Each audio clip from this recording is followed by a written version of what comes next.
జన సైనికులపై పవన్ కళ్యాణ్ గారు అసంతృప్తిగా ఉన్నారు. అదే విధంగా కొన్ని కీలక అంశాలను కూడా వెల్లడించారు. కొన్ని కీలక సూచనలు కూడా చేశారు. అయితే రీసెంట్‌గా మచిలీపట్నంలో గిరిధర్ అనే ఒక ఆర్ఎంపీ డాక్టర్ మీద దాడి చేయడమే కాకుండా మోకాళ్ళ మీద నిల్చోబెట్టి క్షమాపణలు చెప్పించారు. సో ఇదంతా కూడా ఎందుకు? అసలు జన సైనికులు ఆర్ఎంపీ డాక్టర్ దగ్గరికి ఎందుకెళ్లారు?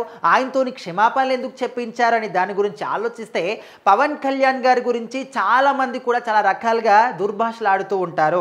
మనము గత ప్రభుత్వం నుంచి కూడా చూస్తూనే ఉన్నాం. అసెంబ్లీ సాక్షిగా కూడా ఎన్నో అంటే పవన్ కళ్యాణ్ గారిని ఉద్దేశించి ఎన్నో సందర్భాల్లో ఎన్నో రకాలుగా కూడా దుర్భాషలాడినటువంటి సందర్భాలు ఉన్నాయి. మంత్రులు కావచ్చు, ఎమ్మెల్యేలు కావచ్చు, కార్యకర్తల దగ్గర నుంచి కూడా గత ప్రభుత్వ పరిపాలనలో చాలా మంది పవన్ కళ్యాణ్ గారిని చాలా బూతులు తిట్టారు. అండ్ ఇప్పటికి కూడా ఆయన అధికారంలోకి వచ్చారు, డిప్యూటీ సీఎంగా ఉన్నారు, రాష్ట్రాన్ని సుభిక్షంగా పరిపాలిస్తూ ఉన్నారు. అయినప్పటికీ కూడా ఇంకా విమర్శించే వాళ్ళు లేకపోలేరు. అక్కడక్కడ ఉన్నారు. వాళ్ళు కూడా ఎంతో దుర్భాషలాడుతూ ఆయన 3 పెళ్లి అని చెప్పేసి, ప్యాకేజ్ స్టార్ అని చెప్పేసి ఇట్లా ఇప్పటి కూడా ఇంకా మాట్లాడుతూనే ఉన్నారు. సో ఇప్పుడు ఎవరితోటైతే జన సైనికులు క్షమాపణలు చెప్పించారో ఆర్ఎంపీ డాక్టర్ మచిలీపట్నం గిరిధర్ అనే వ్యక్తి, ఆయన కూడా రీసెంట్గా ఒక యూట్యూబ్ ఛానల్తో మాట్లాడుతున్నప్పుడు పవన్ కళ్యాణ్ గారిని ఉద్దేశించి కొన్ని దుర్భాషలు ఆడడం జరిగింది. సో ఈ విషయం కాస్త జన సైనికులకు అంటపడింది. వాళ్ళు ఊరుకుంటారా? వెంటనే అతని దగ్గరికి వెళ్ళి అతని మీద దాడి చేసి మోకాళ్ళ మీద కూర్చోబెట్టి మరీ సారీ చెప్పించారు. సో ఈ విషయం కాస్త పవన్ కళ్యాణ్ గారి దృష్టికి వెళ్ళింది. సో మరి పవన్ కళ్యాణ్ గారు ఊరుకుంటారా? ఆయన కూడా ఎవరైతే జన సైనికులు ఈ విధంగా చేశారో వాళ్ళ మీద మండిపడుతూ ఉన్నారు. ఎందుకంటే ఇదంతా కూడా మనకు కొత్తేమీ కాదు.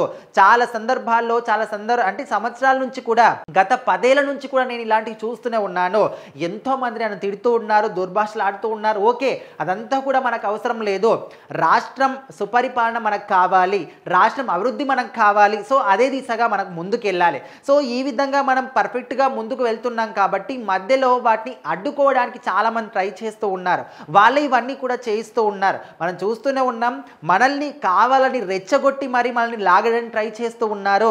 సో వాళ్ళలాగా మనం కూడా చేస్తే ఇంకా వాళ్ళకి మనకి డిఫరెన్స్ ఉంటుందా? సో ఈ విధంగా చెయ్యకండి.